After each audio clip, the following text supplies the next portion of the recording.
The Archbishop of Canterbury, Justin Welby, has been speaking about his reaction to the discovery that he's not the son of the man he always thought was his biological father.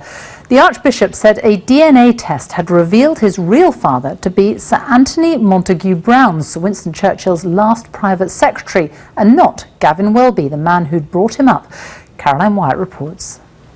The Archbishop of Canterbury is in Zambia, meeting Christians there, as revelations about his real father emerged over the weekend. The Daily Telegraph revealed that Justin Welby had taken a DNA test and discovered that the man he thought was his father, Gavin Welby, was not. His natural father, it turned out, was Sir Anthony Montague Browne, a diplomat who became Winston Churchill's last private secretary. The Archbishop's mother, Jane, had also worked at Number 10 and said she'd had a liaison with Sir Anthony, resulting in the man she calls her wonderful son. A few weeks ago, I think 6-7 weeks ago, Charles Moore of the Daily Telegraph approached me for a private meeting.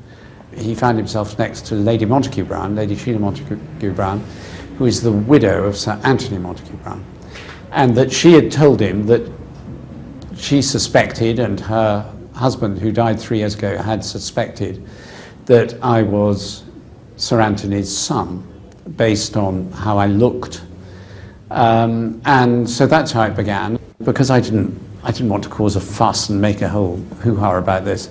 So the easiest thing was to do a DNA test. During Holy Week, I was actually in a playgroup in my diocese, in a parish, surrounded by children doing all kinds of mad exercises, which I was involved in, and this email arrived, and I went and looked at it, and there it told me.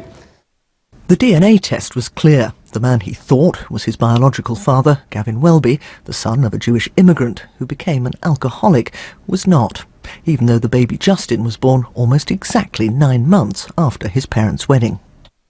I rang my mother the next day, and we had a long conversation. My mother is someone who is extraordinarily courageous.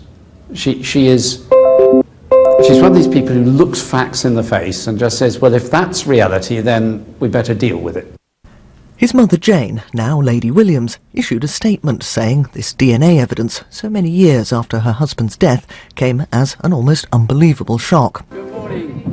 The Archbishop says he's extremely proud of his mother, who gave up alcohol in 1968 and became a pillar of the community. And as a child, just before he went to Eton, Justin Welby even met his natural father, without realising their kinship. He says this hasn't changed who he is, and that he's found his real identity in Jesus Christ.